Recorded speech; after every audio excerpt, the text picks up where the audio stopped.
मी युगा तशी युगा किचनमध्ये आपले सर्वांचे स्वागत आहे। आज मी तुम्हाला सूपचा प्रकार दाखवणार आहे। हेल्दी सूप म्हणजे भोपळ्याचा, लाल भोपळ्याचा सूप मुलांना मोठ्यांना सगळ्यांना गुणकारी आहे। कारण काय, सध्या व्हायरल सगळीकडे आहे, खोकला कफ हे, आणि त्यामुळे कोणताही आजारपण असलं की जेवण नको वाटतं। अशा वेळेला जर तुम्ही सूप प्यायला दिलं तरी सूपने गुटगुटीतपणा मुलांनाही येतो आणि सूप केव्हाही हेल्दी चांगलाच आहे। तर चला तर बघूया भोपळ्याचा सूप कसा करतात तो। भोपळ्याचं सूप बनवण्यासाठी लागणारं आपण साहित्य बघूया।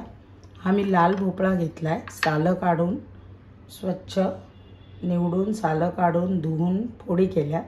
एक कांदा घेतलाय, तमालपत्र, थोडेसे जिरे, मिरी थोडी आणि दालचिनी, आणि हे लसूण आणि आलं, आणि फोडणीसाठी बटर। तर एवढ्या छोट्या साहित्यात आपल्याला पौष्टिक सूप तयार करायचं आहे। कसा करतात ते बघू। आता मी पहिलं पॅन तापवते। सूप करण्याआधी कढई मी गॅसवर तापवत ठेवली।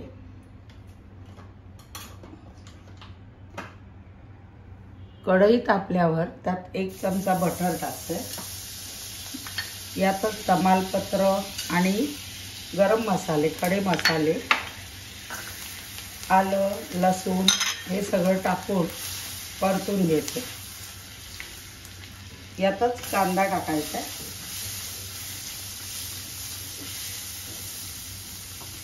आता तुम्ही डायरेक्ट कुकरमध्ये करूनही झाकण लावून शिट्या काढून करू शकता, कारण आपल्याला नंतर हे वाटायचं आहे। फार फाईन पेस्ट नाही केली, कांदा बारीक नाही फार चिरला तरी हे सगळं नंतर आपल्याला मिक्सरमध्ये वाटायचं आहे, कारण आपण सूप करतो। तर तुम्हाला म्हणजे असं हा सूप बटरमध्ये केला तरी चालतो, नाहीतर तुम्हाला तुपात आवडत नसेल तुपात परतला तरी चालतो। ज्यांना दोन्ही गोष्टी आवडत नसतील त्यांनी तेलात केला, थोड्याशा तेलात केला, पण तुपात वगैरे केला तर जास्त चव चांगली लागते। आणि आता कांदा भाजत आला की हे भोपळा टाकायचा। भोपळा पण छानपैकी परतून ह्याला थोडी वाफ काढायची आपण आधी झाकण ठेवून। आता ही वाफ काढल्यात चवीप्रमाणे थोडं मीठ टाकायचं, परतायचं, आणि याच्यात आता आपल्या 1 वाटी भोपळा असेल तर 2-3 वाटी पाणी, किंवा जेवढं आपल्याला हवं आहे सूपची क्वांटिटी तेवढं पाणी घालायचं। आणि आयदर तुम्ही हे कुकरमध्ये शिट्टी काढू शकता, किंवा असंच मंद गॅसवर पूर्ण भोपळा मऊ शिजेपर्यंत शिजवून द्यायचं आहे। तुम्ही झाकण ठेवून शिजवून घेते। यातच 15 मिनिटं झाले। हे बघा मस्त आपलं हे उकळलेलं आहे, आणि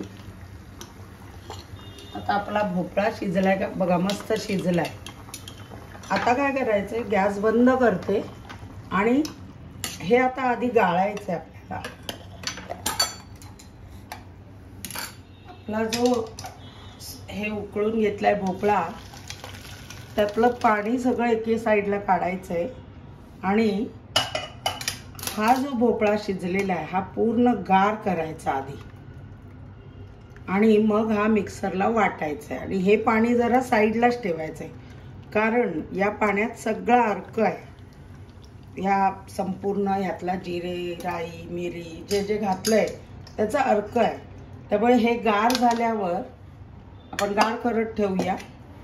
हे पाणी एका साईडला करूया आधी,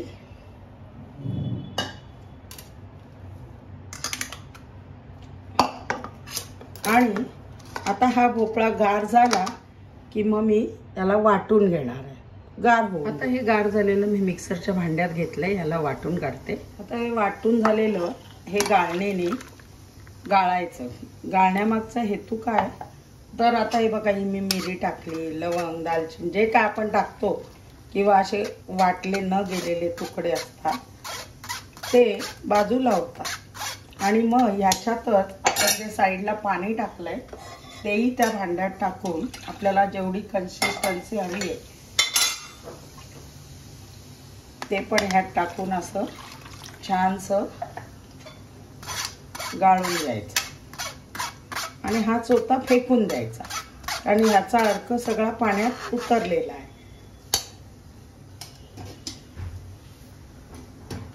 आणि आता हे जे तयार झालं हे बघा, हळद बिळद न टाकता याचा रंग किती सुरेख आलाय आणि क्रीमी टेक्स्चर झाले. आता काय करायचं, यांना आपल्याला जसं हवं हे मी जे साईडला पाणी काढले तेही यात मिक्स करणार. आणि जर तुम्हाला, मला असं आमच्याकडे पातळ सूप आवडतं प्यायला म्हणून, जर तुम्हाला घट्ट हवं असेल तर ह्याच्याबरोबर थोडी अर्धी वाटी मूग डाळ भिजत घालू शकता किंवा बटाटा एखादा त्यात टाकलात त्यांनी घट्टपणा येईल, म्हणजे कॉर्नफ्लॉवर न घालता सूप घट्ट होईल. आता ह्याला आपण परत कढई जराशा बटरवर फोडणी देऊया. आता मी परत कढई तापत ठेवली आहे, त्यात असं बटर घातलंय आणि ही थोडी मिरी कुटून घेतली आहे ती घातली आहे.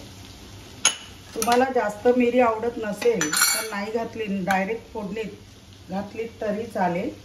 आणि आता हे तयार केलेलं मिश्रण ह्यात टाकून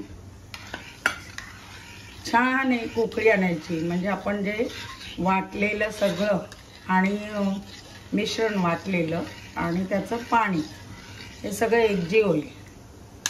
मी ह्याच्यात कॉर्नफ्लॉवर बटाटा किंवा काहीही न घालता बघा इतपत घट्ट झालंय आणि अतिशय सुरेख लागतं. आता ह्याला एक उकळी आली की आपला सूप रेडी हो. हे बघा आपल्या सूपला छान उकळी आली. आता याला सर्व कसं करायचं दाखवते.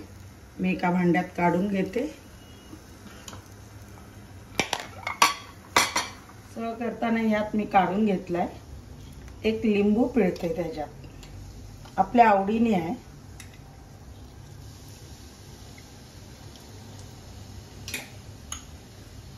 परत थोडीशी मिरपूड, क्रश केलेली मिरी आणि मी घरचीच मलाई मिक्सरमध्ये काढून अशी त्याचं क्रीम टाईप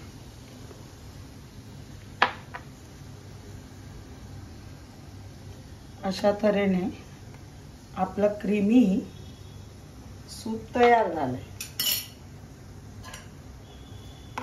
बघा दिसायलाही किती सुरेख आणि चवीला फारच उत्कृष्ट लागतं.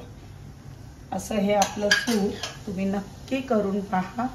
गरमागरम सूप हेल्दी करा, प्या आणि मला कळवा कसं झालं ते.